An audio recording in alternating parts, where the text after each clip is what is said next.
నిర్మల్ జిల్లాలోని SBI bank ముందు కాంగ్రెస్ నాయకులు నిరసనకు చేపట్టారు. బ్యాంకులకు కేంద్ర ప్రభుత్వానికి వ్యతిరేకంగా నినాదాలు చేశారు.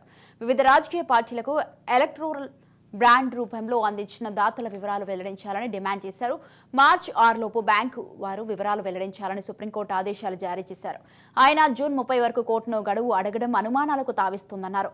కేంద్ర ప్రభుత్వంతో బ్యాంకు వారు కుమ్మక్కై వివరాలు బహిర్గతం చేయడానికి కాలయాపన చేస్తుందని ఆరోపించారు. వెంటనే ఎలక్టోరల్ బాండ్లు అందించిన వారి పేర్లు బహిర్గతం చేయాలని డిమాండ్ చేశారు.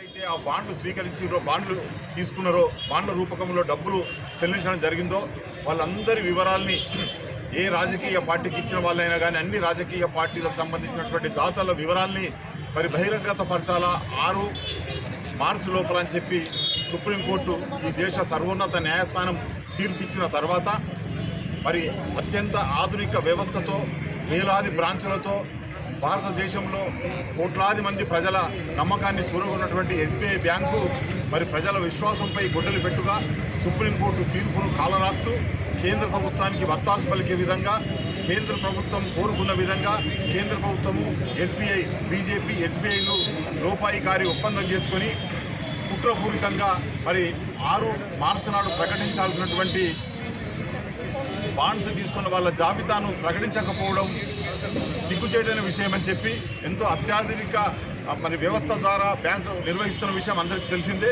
వాళ్ళు అనుకుంటే కొన్ని గంటల్లో పూర్తి వివరాలను అందజేయగలిగే వ్యవస్థ ఉన్నప్పటికీ అది డిజిటలైజ్ కాలేదని, మాన్యువల్గా ఉన్నాయని అనేక కారణాలు చెప్పి దేశ ప్రజానీకాన్ని మోసం చేస్తూ సుప్రీంకోర్టును వంచిస్తూ మరి ఏదైతే గత 2 రోజుల్లో మరి సుప్రీంకోర్టులో పిటిషన్ దాఖలు చేసి జూన్ 30వ తారీఖు వరకు మాకు గడువు కావాలని చెప్పి అడగడంలోనే పెద్ద కుట్ర ఉందన్న విషయాన్ని సందర్భంగా కాంగ్రెస్ పార్టీ పక్షాన ప్రజలకు మేము విన్నవిస్తూ ఉన్నాం.